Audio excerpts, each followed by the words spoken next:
Welcome to the Boundless Bible. My name is David Shapiro. Hey, I'm Javi Marquez. And I'm Jason Holloway. So it leads me to think of a question. I'm just curious what your thoughts are. Do you think it's harder to trust God when he's not around or to obey him when he is? Man, you're going to give me 4 or 5 minutes to figure out the answer to that We haven't question? done a quick question in a while, and this one's not a quick one, but is it harder to trust God when he is not around or to obey him when he is? I'm going to go with option A there. Look, I'm going to go with option A because I think that when he's not around, when he's not around at all, or he feels like he's not around at all, and you're trying to follow him, it's hard because we are creatures of vision, and we see what we want or how we need to get there, and then we follow that thing. But when that God door closes a bit, you end up feeling like you're walking in the dark. And especially, again, because of that sinful nature and that wanting, it's very easy to fall into, I don't know where I'm going, and I don't know how I'm going to get there, so let me make sure that I'm happy right now. I'm not looking at a long-term plan, I'm looking at it right now, and it's survival mode, right? I think most people would call it survival mode. And I think we go into survival mode. Unfortunately, for a lot of us, survival mode isn't pray more and wait for the door to open. It's fall into my habits that make me feel good in this very moment, just so I can get through minute by minute. So that's why I would go for that one. But the other one's equally hard. I'm the same, Jason. I think option A is definitely more easier for me to go about and just kind of, worship God in his presence, being at church, being with others, my brothers in Christ, brothers and sisters in Christ. But I want to say one thing is I've noticed that my depth of my love for God and my faith has been built more away from being in front of others and being alone with God than it is with others and being at church and learning from church and learning from the message that I receive on Sundays or something like that. And I think it's because of us going through the trials, us going through the weakness, us overcoming obstacles alone with God and showing us that we're capable because we have him and his strength. So I would say, although it's easier for me to do option A, I am grateful that the times that I've done option B and being alone with God, I am being shaped to be the son that he asked me to be. Yeah, that's good. Maybe I need to spend more time in B. Maybe that's the problem. I know that we and I'll answer it, but I know that we ask the audience, the listening audience afterwards, like, hey, talk to us, write us here. This is actually a question I would love to hear response from. So if you're listening, listen, is it harder to trust God when he is not around or to obey him when he is? I'd love to hear what your answer is. For me, obedience, it seems like if somebody looked at me, same thing, they'd be like, hey, this looks easy. He's a pastor, he studies, he's doing all these things, he's got this podcast. Obedience, even knowing that he's around all the time, becomes very challenging because I think that I've gone past the faith issue. I know if I don't feel him around, hear him around, have some sort of conviction, my faith is still very strong.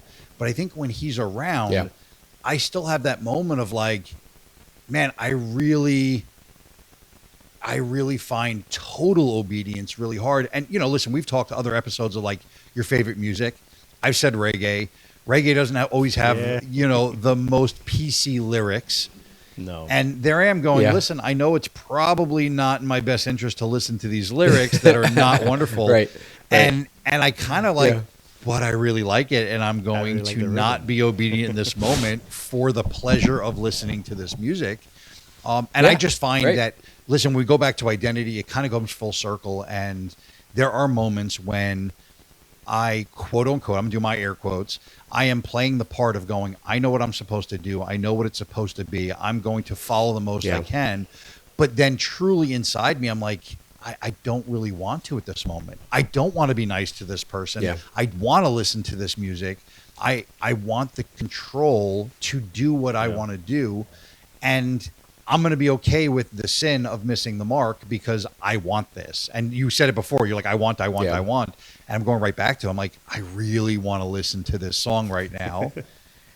and right now, even I have a song in mind, and I'm not going to say what it is. But I even... Please don't. Please don't. It won't go well. But it's it comes back to these are human things, and you have to be okay with them. It doesn't mean you have to beat yourself up about them. It means you have to pray to God more. You have to understand that God knows this, that he doesn't want your secret. He wants your truth.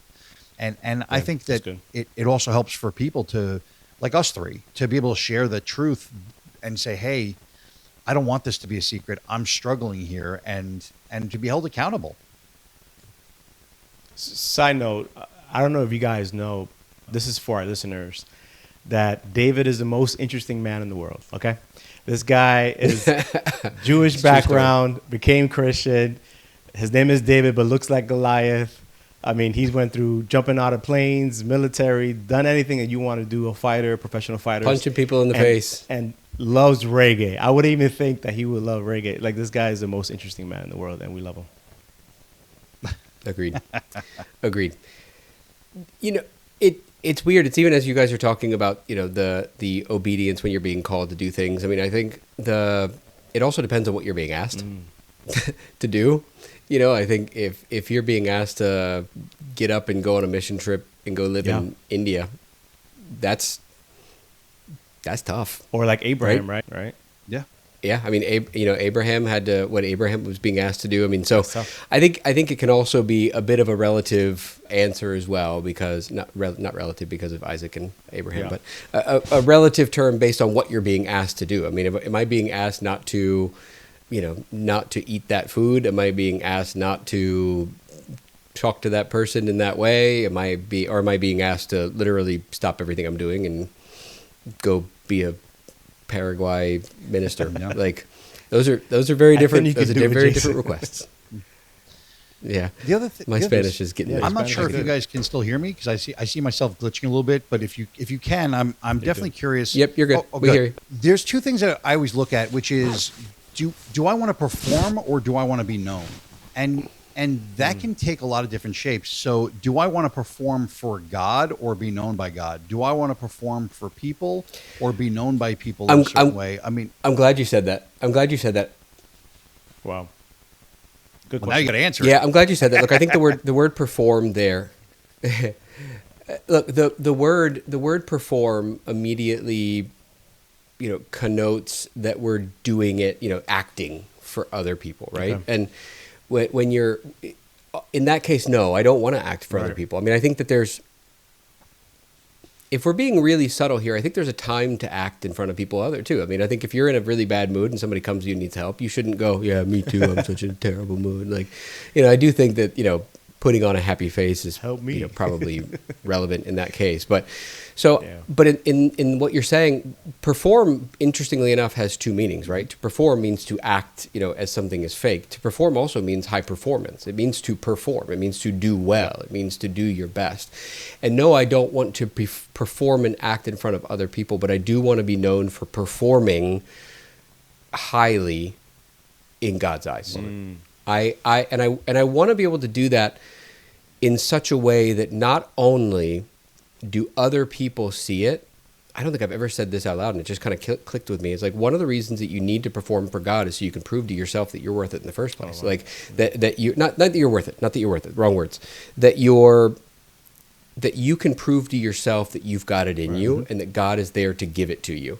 But when you're not doing that stuff all the time, I think, especially when I first came back, and, you know, there's always this, you walk into church and the big happy face comes on, and I don't think it's false at all. I think it's, you know, these are the people who make me feel good, and this is where I feel good, and so it really genuinely picks up. But then sometimes you get out of church and you're driving home and you got the not happy face on, and you're like, wait a second, why do I have one place and why do I not have it in the other? And even for ourselves, we're not always that self-aware. So part of us thinks, well, do I only mean it there? Am I faking it to myself? But again, I'm going back to something I said very, very, very early on, which is the fact that I don't think that we are lying or faking. I think that we really feel these things when we're in church and we're with the people that make us happy, and with the pastors who fill our hearts with messages, and with the people around who fill our hearts and minds with ideas and thoughts and goodness. And then we walk away, we don't have them, and we don't know why that differentiation. And the way, again, to pick that back up is to engage in those same practices perform those same practices in your daily life behind closed doors, and you will find that you create the church inside your home. Stay ready so you don't have to be ready. You create, you gotta, you don't get caught slipping. So, I mean, at the end of the day, it comes down to that, right? Like if what makes you perform at church is the fact that you are performing at church, if you're performing for others at church because you are performing the acts of faith at church, all you have to do is start performing the acts of faith in your daily life, in your quiet life, in your personal life, in your silent life, in your family life, in your work life. And guess what? Every time those things come up, they're going to have that same performance of acting or feeling or outward expression when you take part in your work, when you take part in your family, when you take part in your daily life. So it's almost, I don't want to say fake it till you make it, because I don't think it's fake it till you make it, but I do think it's perform it until it becomes non-performative. That's good. Yeah, I love it. If I could say anything, like doing, Please. being at church for a couple services and stuff like that, I communicate and talk to a lot of people, and we go through conversations and jumping, like, wait a minute, you told me about this last week, how you were, like, trying to remember everything. It could be draining. And after church, I would want to say that maybe I don't put like a sad face on, but I'm like, you kind of breathe and you kind of let out, and it's not to say that I was performing, and not to say that, and I'm not saying that you're saying anything about me, but I'm saying, I'm thinking about what you're saying. I'm like, am I performing that? And I don't think I'm performing. It's just, I'm tired for the day and what it was, and I gave it my all when I was there, to be a help, to be a light to others that are at church or anywhere else. But I love the distinction of what you're saying, performing for God and being a performance. And I think about like pastors, do they feel this in type of way? I'm not a pastor, so I wouldn't know, but like, do they feel that at times, to want to perform or to be... Lucky for you, we have one here. Oh, look at that. Yeah. But like, my times when I'm with the group, and I facilitate a men's group, and, I don't think I try to perform, but rather than I try to be ready to what's to come, right? And I try to be open to the conversations that are. But there is a level of moving along. There is a level of knowing that we need to move on with the conversation, or like this is a side conversation for us to pray for and kind of do. So I don't know if I'm just rambling right now, but I'm just hearing what you're saying, Jason. No, I think we're all kind of just trying to like work through a thought, and I don't know if we're all expressing it the same or if we're all even feeling it the same. It's just I'm just expressing my side, because I imagine that at least some other person in the world has said, why when I'm at my group, why when I'm at church, why when I'm at this other thing, do I feel so engaged and so full and so happy? And then on a Wednesday afternoon when I'm eating lunch, I'm like staring off into space, frustrated with 90 things. Like, why are those two people existing inside of me? And and asking yourself, if you're overly self-aware, you're going to ask yourself, why is that fake? Like, am I faking it? Is it all fake? And again, I think the answer is no. No. I think the answer is you truly feel those things. Because by the way, if you could fake it, you would be able to turn around on a Wednesday when you're not feeling good and go, hey, I feel really great. But you can't do that. Yeah. You can't do that. You can't just automatically turn yourself off and go, hey, look, I'm so happy right now. Hey, guys, how's everything going? Now, if you were to see those people from church on that Wednesday, if you were eating lunch alone and all of a sudden they walked in, would you get that happiness? Yes, you would. Is that fake? No, it's not. It's stimulus. It's a stimulus response. These are the people who make me feel good. These are the people around which I feel connected and whole and like myself. And so like I said, maybe I'm just a person who grew up in the 90s and fakeness was like the ultimate sin. And so anytime I even like sniff the sense of fakeness, I'm like, I don't like this, even if it's in me. Right. And so even in me in church, there's been times where I'm like, am I being fake right now? And I'm like, but I'm starting to come to terms with, no, I'm not. I mean, when I'm with people, it really genuinely fills my heart. It really genuinely engages me and gets me going. And so I don't think it's fake. I think it's just a matter about performing in such a way on a regular basis that performance becomes the natural state. So there's two things I want to address. One is obviously the elephant in the room, which is, how does a pastor feel? Is he performing? So I'm going to answer that right now for every pastor in the entire world. And the answer to that is, I think... Drum roll, please. Oh, I'm sorry. There seems to be some technical difficulty there. Technical difficulties. The other thing I want to hit That is was you had mentioned, Jason, before that you were performing for God at a very high level, and it kind of validates. And I know you said your worthiness, but it does validate something. I think somebody might listen to that and go, well, are we supposed to be performing for God for our own purpose or just for God? And I go, I think it hand in hand. I think you have to be okay going, I'm performing at a high level for God because I love God. It in turn is also making me feel validated and worth it and good. And I think that, again, I think we try to live in such a black and white world. And there's this gray area of going, man, it is okay. You just saying it. It's okay to go to church and have a moment of like, I really don't feel okay. And then I do. And then later I don't again. And to go, it doesn't make me a fake person. It makes me human. And I think that when you are performing for God and feeling something for it, I'm saying performing, not acting, but performance as high performance. Yes. Yes, it's great that you feel validated and wonderful from it. I think God would be very happy. A quick story. I had a man and a woman who were married, struggling in their marriage, came to me. I was counseling them. And what I recommended is they read their Bible together at night. And he worked a very laborious job. And they'd start reading and he'd fall asleep every night. And they came in a week later and she was really upset saying, hey, he keeps falling asleep. We're trying to talk to God together. We're trying to get into this. And what I told her was, look at the perspective of how beautiful for God that the last thing on his mind before going to sleep was him. And you're upset about it. Meanwhile, God's like, this is the most beautiful thing. The moment he starts reading, he's falling asleep because he's comforted by me and my words. And it's just perspective. So you can look at a Christian and go, they're being hypocritical. I don't like them. They're being elitist. Or they're being real. They are a Christian, loving life and worshiping God on Sunday. And then on Monday, the reality of their life and their brain comes back and they're like, I'm just not happy. And there is some work to do there, but it doesn't mean that they're being fake. It means that they are struggling like the rest of us. Like the rest of us, right?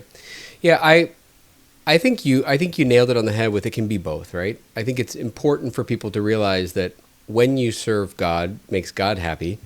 But guess what? There is a side benefit of that. Like anybody who's ever served, even in a secular sense, honestly, like there was times when even when I wasn't a Christian, when I would do, a food bank thing or help whatever I would do for some charity thing, and like the serving others helps others, and if you've ever done it, anybody out there, if you've ever done it, you feel fulfilled as well. You feel the sense of satisfaction that you don't feel in your daily life because that's just we're built that way. We are built to feel satisfaction when we satisfy the needs of others, or when we satisfy the needs of God. More importantly, although in the secular society we think it's for others, but it's that's not fake and that's not self-serving.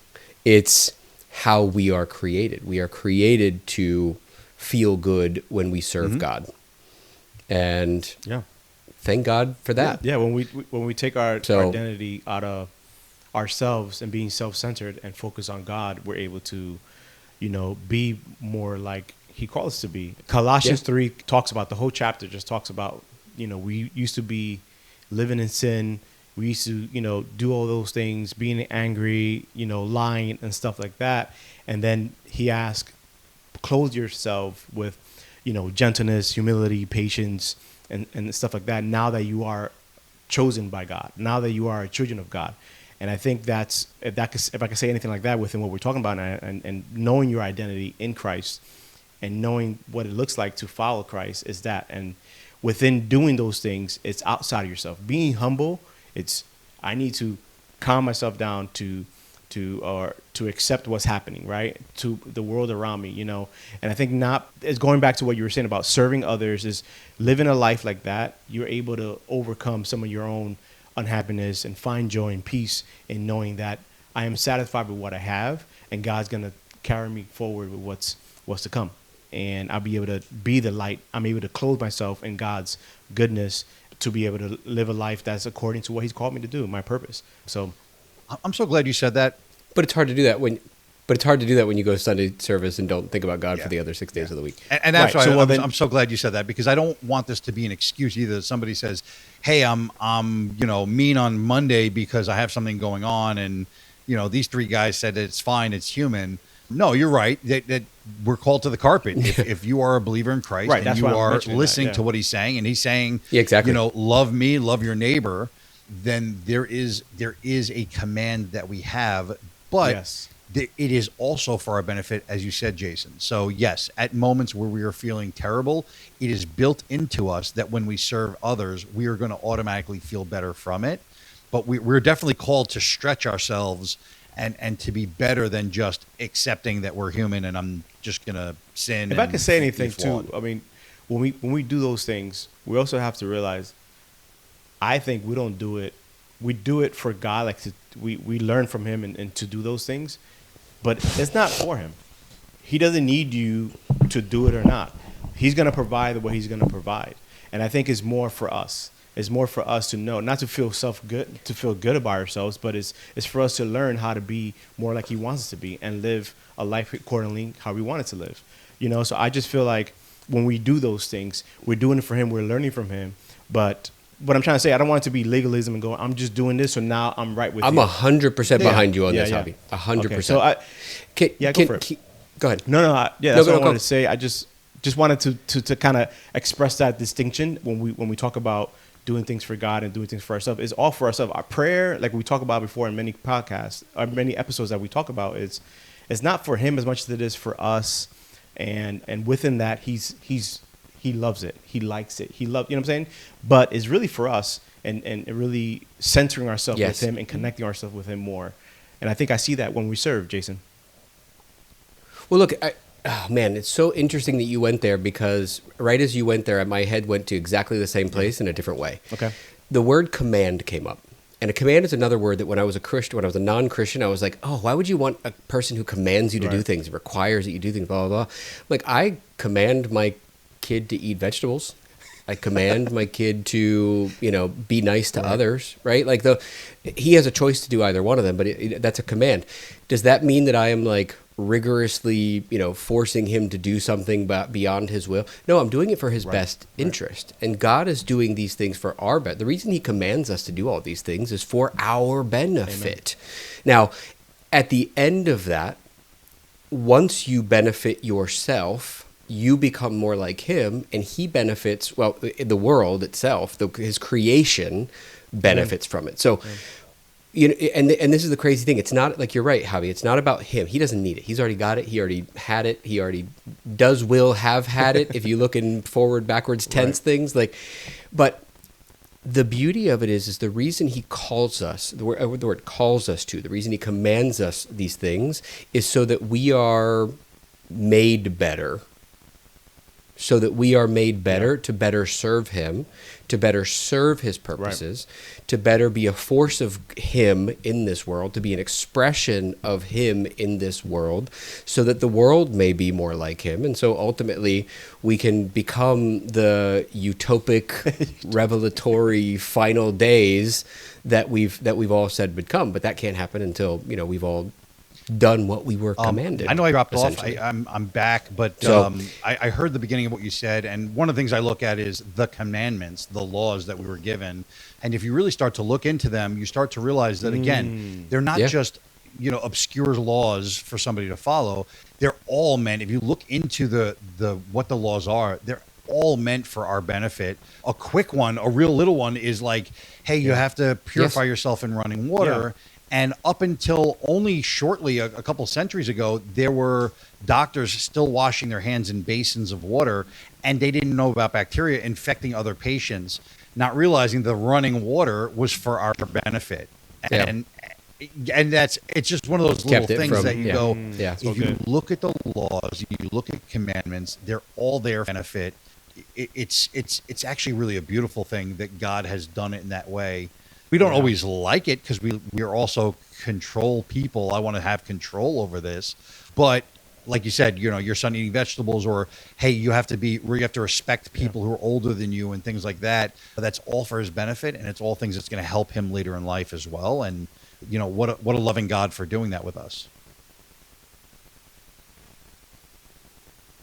Exactly. What a loving God for doing that for it. What a loving God who says, when you please me, you please yourself. What a loving God for saying, when you do something good, I will give you, I will give you a satisfaction in that, and I will teach you that this is the right way for you, for your family, for your community, for your world. And it's pretty full circle, and it's pretty intense. So, guys, this has been a longer than expected episode. We will probably cut it into 2 parts just to keep people from having to listen to us beat those horses. But I enjoyed this conversation immensely, and I look forward to another one very soon. So everybody out there, thank you for listening. If you got to the end of this, you got to the end of 2 episodes, and you are special for that. Thank you very much for being with us. We appreciate you. Likes, comments, shares, follows, shout outs, whatever you can do to get a hold of us. We'd love to hear from you and answer our friend David's question for earlier. So thanks a lot, and we'll talk to you soon. Thank you. Later, guys.